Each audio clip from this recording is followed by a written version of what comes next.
السلام علیکم ورحمۃ اللہ وبرکاتہ۔ آج ہماری ویڈیو بول چال کے بارے میں ہے۔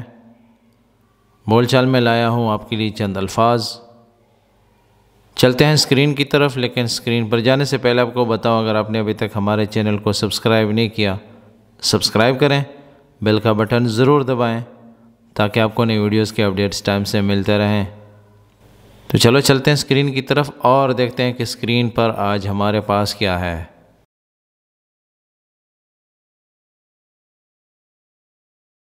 یہ ہے اسکرین۔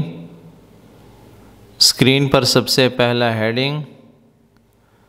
ہیڈنگ کے بعد پہلا جو جملہ ہے وہ بھائی نے کچھ الفاظ بھیجے تھے، تو اس میں سب سے پہلا یہ جملہ تھا، طفرتنی آخی، آپ کی وجہ سے بور ہو گیا ہوں، یا چھلانگ لگانے کو بھی کہتے ہیں، جمپ کو کہتے ہیں نا، جمپ کوئی کرتا ہے تو جمپ کو بھی کہا جاتا ہے۔ کچھ لہجوں میں اس کو کہتے ہیں انا طفشان، طفشان بھی کہتے ہیں، بور ہو گیا ہوں۔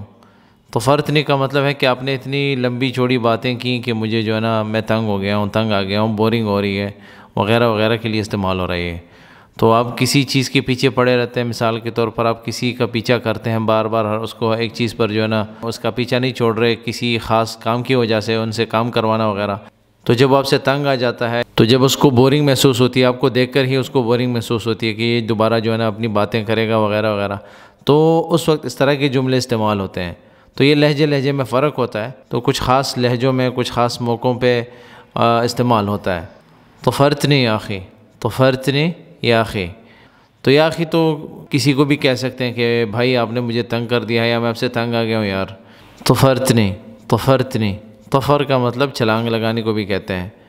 جو گھوڑا جب جمپ کرتا ہے نا ایک جگہ سے دوسری جگہ، گھوڑا جب جمپ مارتا ہے تو اس جمپ کو بھی طفر کہتے ہیں، طفر، الحصان طفر۔ تو یہ جو طفر ہے، جمپنگ کو بھی کہتے ہیں کہ جب کوئی جمپ کرتا ہے تو اس کو بھی طفر کہا جاتا ہے، اور بور ہونے کو بھی طفر کہتے ہیں۔ طفر، طفر فعل ماضی ہو گیا، اور طفر جو ہے بول چال میں فا کو جب ساکنہ کیا جاتا ہے تو اس کا مطلب ہے کہ بورنگ ہونا، تنگ آ جانا۔ طفرتنی، آپ نے مجھے تنگ کیا، یا میں آپ سے تنگ آ گیا ہوں، یا بور ہو گیا ہوں آپ کو دیکھ کے، مجھے بورنگ محسوس ہوتی ہے وغیرہ۔ طفرتنی یا اخی۔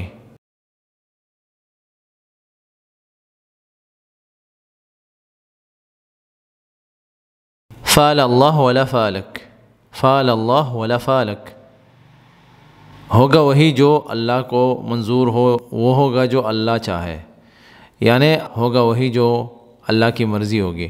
تو یہ جو جملہ ہے یہ بعض لہجوں میں استعمال ہوتا ہے، ٹھیک ہے۔ کچھ علماء کہتے ہیں کہ یہ جملہ کہنا نہیں چاہیے، کیونکہ اس طرح کی باتیں جو ہے نا علماء سے لوگ پھر پوچھتے ہیں، کیونکہ فصحا کی طرف بات چلی جاتی ہے، پھر فصحا جو ہے علماء سے لوگ پوچھتے ہیں کہ اس طرح کہنا صحیح ہے بھی یا نہیں صحیح۔ لیکن بعض علماء اس کے بارے میں کہتے ہیں کہ اس میں کوئی مسئلہ نہیں ہے، کیونکہ اس میں آپ کہتے ہو یعنی ہوگا تو وہی جو اللہ کی مرضی ہوگی، حسن ظن رکھنا۔ تو فعل کہتے ہیں کسی چیز کے بارے میں گمان رکھنا، ٹھیک ہے۔ تو مثال کے طور پر ہم گمان رکھتے ہیں، یا ہماری سوچ میں بات آتی ہے کہ یہ جو گاڑی ہے یہ خراب ہے، بہت پرانی ہے، ہو سکتا ہے اس کا ایکسیڈنٹ ہو جائے راستے میں، تو پھر دوسرا اس کے جواب میں کہے گا کہ فعل اللہ ولا فعلک، یعنی ہوگا وہی جو اللہ چاہے، تمہارے سوچنے سے میرے سوچنے سے کچھ نہیں ہوگا۔ اس کا عام سا مطلب یہ ہے۔ تو اس کے مقابلے میں جو اس طرح کے جملے ہوتے ہیں تھوڑے مشکل بھی ہوتے ہیں لوگوں کے لیے، اور اس کے مقابلے میں کچھ اور جملے استعمال ہو سکتے ہیں، جیسے کہتے ہیں کہ اللہ احفظ الجمیع، مثال کے طور پر جب کہتے ہیں نا کہ گاڑی کا ایکسیڈنٹ ہو سکتا ہے یا کچھ بھی ہو سکتا ہے، تو ہم کہیں گے اللہ یحفظ، لسمح اللہ، اللہ یحفظنا ویاکم من کل فتنہ و شر و سوء وغیرہ، اس طرح کی دعائیں ہم کر سکتے ہیں اس کے بالمقابل، یعنی اس کے الٹرنیٹیو جملے جو ہیں وہ ہیں۔ تو فعل اللہ، فعل کا مطلب آپ کو بتایا بھی تھا کہ فعل جو ہے فعل کو کہتے ہیں، اردو میں بھی اس کو فعل کہا جاتا ہے۔ تو فعل پر ہم نے پہلے بھی بات کی تھی، فعل کے بارے میں کچھ جملے بنے تھے ہمارے۔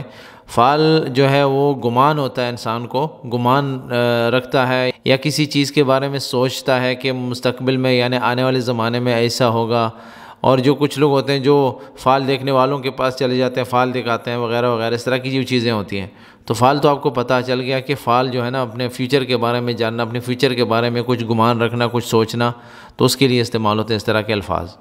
تو اس کا مطلب یہ ہے کہ فعل اللہ یعنی جو اللہ چاہے گا، جو اللہ کی مرضی ہوگی جو چیز اللہ نے مستقبل میں رکھی ہے ہمارے لیے وہی ہوگا، ولا فالک، اور آپ کی سوچ سے یا آپ کی گمان سے کچھ نہیں ہوگا، مطلب ہوگا تو پھر بھی وہی جو اللہ چاہے گا، جیسے اردو میں ہماری زبانوں میں کہتے ہیں، تو اس کا یہ مطلب ہے فعل اللہ ولا فالک، فعل اللہ ولا فالک۔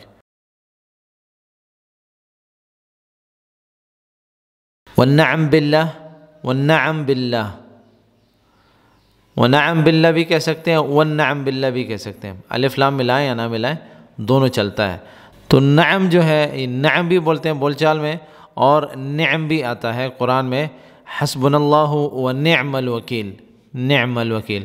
تو والنعم، والنعم فیک، والنعم حالک وغیرہ کے جملے استعمال کیے تھے ہم نے۔ تو والنعم باللہ یہ اس وقت استعمال ہوتا ہے جملہ جب کوئی آپ کے سامنے اللہ کا ذکر کرتا ہے، اللہ کا نام لیتا ہے وغیرہ، تو اچھا جملہ ہے۔ لوگوں نے پوچھا ہے اس کے بارے میں کہ کیا رائے ہے علماء کی اس کے بارے میں کہ یہ جملہ استعمال کرنا کیسا ہے، تو کہتے ہیں کہ اس میں کوئی حرج نہیں ہے، ٹھیک ہے۔ والنعم باللہ، والنعم باللہ، جب کوئی کہتا ہے کہ اللہ نے یہ نعمت دی ہمیں، تو اس کے جواب میں وہ کہتا ہے کہ والنعم باللہ، کہ جب بھی کوئی اللہ کا نام لیتا ہے اس کے سامنے تو وہ کہتے ہیں والنعم باللہ، والنعم باللہ۔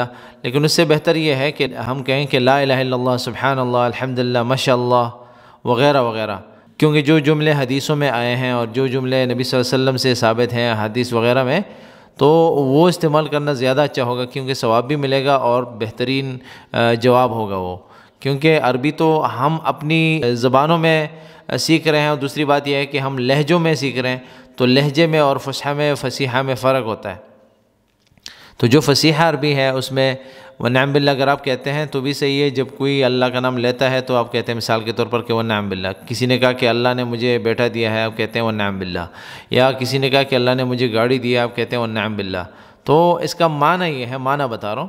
باقی جو ہے نا، اگر آپ کسی اچھی چیز کو دیکھتے ہیں، آپ کو کوئی اچھی چیز نظر آتی ہے، بچہ پیدا ہوا کسی کے ہاں، یا کسی کو اللہ نے کوئی نعمت دی ہے، تو آپ اس کو کہیں گے ماشاء اللہ، سبحان اللہ، تبارک الرحمن، تبارک اللہ وغیرہ وغیرہ، تو وہ اس کے الٹرنیٹیو جملے ہیں۔ تو یہ بھی چلتا ہے، وہ بھی چلتے ہیں، تو یہ لہجوں میں استعمال ہوتا ہے، اور وہ فصیحہ وغیرہ میں اور لہجوں میں استعمال ہوتا ہے۔ دیکھیں نا، جب انسان کی کوئی تعریف کرتا ہے، میں بولوں گا والنعم، والنعم فیہ، والنعم حالک، والنعم، والنعم، تو والنعم ہم لوگوں کے لیے بھی استعمال کرتے ہیں۔ تو اس لیے جب کوئی کسی کی تعریف کرتا ہے انسان کی، تو اب ہم اس طرح کے جملے استعمال کرتے ہیں، والنعم کا لفظ استعمال کر کے باقی جملہ بولتے ہیں۔ تو اس لیے بہتر ہے کہ الٹرنیٹیو جملے استعمال کیے جائیں، کہ الحمدللہ، ماشاء اللہ، تبارک الرحمن، تبارک اللہ۔ تو والنعم باللہ کہنا بھی کوئی حرج نہیں ہے، بول سکتے ہیں، معنی بھی سیم ہے، معنی کوئی برا نہیں ہے، اچھا معنی ہے، والنعم باللہ، والنعم باللہ۔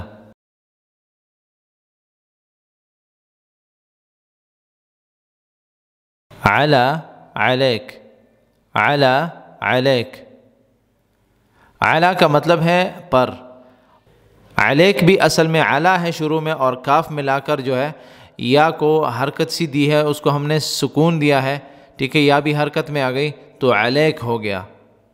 علی ہے پر، یعنی اس چیز پر، ٹیبل کے اوپر یا الماری کے اوپر، علی، علی، علی، لیکن علیک آپ کے اوپر، جیسے ہم کہتے ہیں نا السلام علیکم، السلام علیکم، آپ پر سلامتی ہو، آپ پر، ٹھیک ہے۔ تو علی اور علیک میں صرف یہی فرق ہے، علی جو ہے حرف جر ہے، اور علیک میں جو ہے حرف جر سے مل کر جار مجرور دونوں ہیں، ضمیر مل گیا ساتھ میں، تو علیک آپ کے اوپر، آپ پر۔ علی بذات خود اپنا معنی خود نہیں دے سکتا، ٹھیک ہے، لیکن جب کوئی دوسرا جملے میں الفاظ ملتے ہیں اس کے ساتھ تب جا کے معنی دیتا ہے۔ اور عربی میں ایک بات یاد رکھیں کہ علی جو ہے لکھا ہوا ہے نا، یہ علی، ہمیں کیسے پتہ چلے گا کہ یہ علی ہے یا علی ہے؟ عربی میں ہمیشہ جب یا کے نیچے نقطے نہ ہوں تو وہ یا نہیں پڑھی جاتی، اس کو یا نہیں کہا جاتا، تو وہ یا نہیں ہوتی بلکہ وہ الف مکسورہ ہوتا ہے، جیسے علی، ہماری زبانوں میں اس کو کڑی زبر کہتے ہیں، تو لام کے اوپر کڑی زبر سمجھی جائے گی یہ یا، تو علی ہو جائے گا۔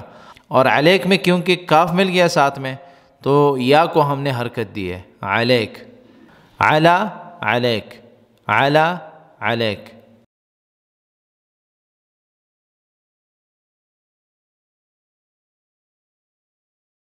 ایہا، ایہا النبی، ایہا الناس۔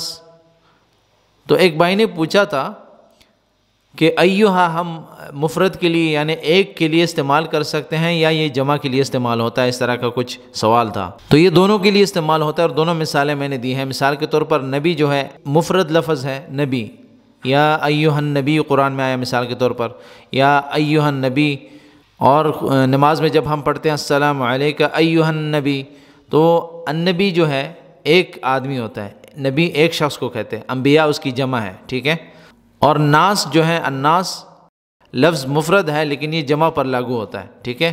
ناس کہتے ہیں لوگوں کو، تو ایہا الناس، یا ایہا الناس اتقوا ربکم، یہ قرآن میں ہے، یا ایہا الناس۔ تو ناس جو ہے جمع کا صیغہ ہے، جمع کے لیے آتا ہے، لفظ جو ہے وہ مفرد ہے لیکن جمع کا صیغہ ہے، یہ جمع کے لیے استعمال ہوتا ہے لوگوں پر، جیسے ہم کہتے ہیں نا اے لوگو، ٹھیک ہے۔ تو لفظ تو ایک ہے اور مفرد ہے، ٹھیک ہے۔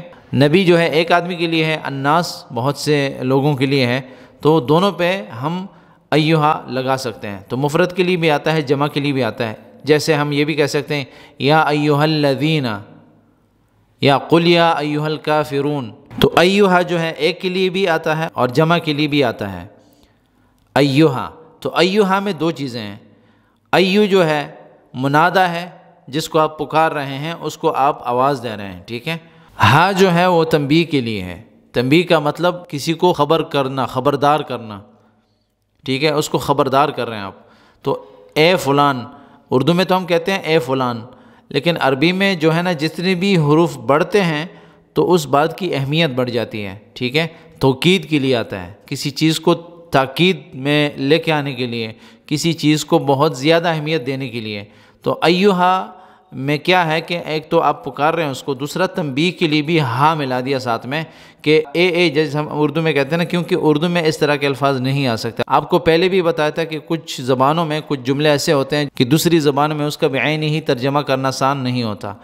تو ایہا اس میں دو چیزیں ہیں لیکن اس کا معنی یہی ہے کہ اے، ٹھیک ہے۔ اور ایہا کے بعد جب لفظ آتا ہے یعنی مفرد ہو یا جمع ہو تو وہ اس کے لیے بدل ہوتا ہے، اس کو بدل کہتے ہیں، ایہا ایہا۔ تو یہ کافی تھے الفاظ آج کے اس سبق میں۔ مزید بھی اگر آپ کے پاس کچھ الفاظ ہوں، جملے ہوں، ہمارے ساتھ کومنٹس کے ذریعے شیئر کریں، ہم ان کو اپنے کانٹینٹ میں ایڈ کر کے ویڈیوز کی شکل میں آپ کے ساتھ شیئر کرتے رہیں گے انشاءاللہ۔ آپ سب کا شکریہ اس ویڈیو کو دیکھنے کا۔ اس ویڈیو کو لائک کریں، میرے چینل کو سبسکرائب کریں اور بیل کا بٹن ضرور دبائیں تاکہ آپ کو نئی ویڈیوز کی اپڈیٹس ٹائم سے ملتے رہیں۔ دعاؤں میں یاد رکھیں۔ والسلام علیکم ورحمۃ اللہ وبرکاتہ۔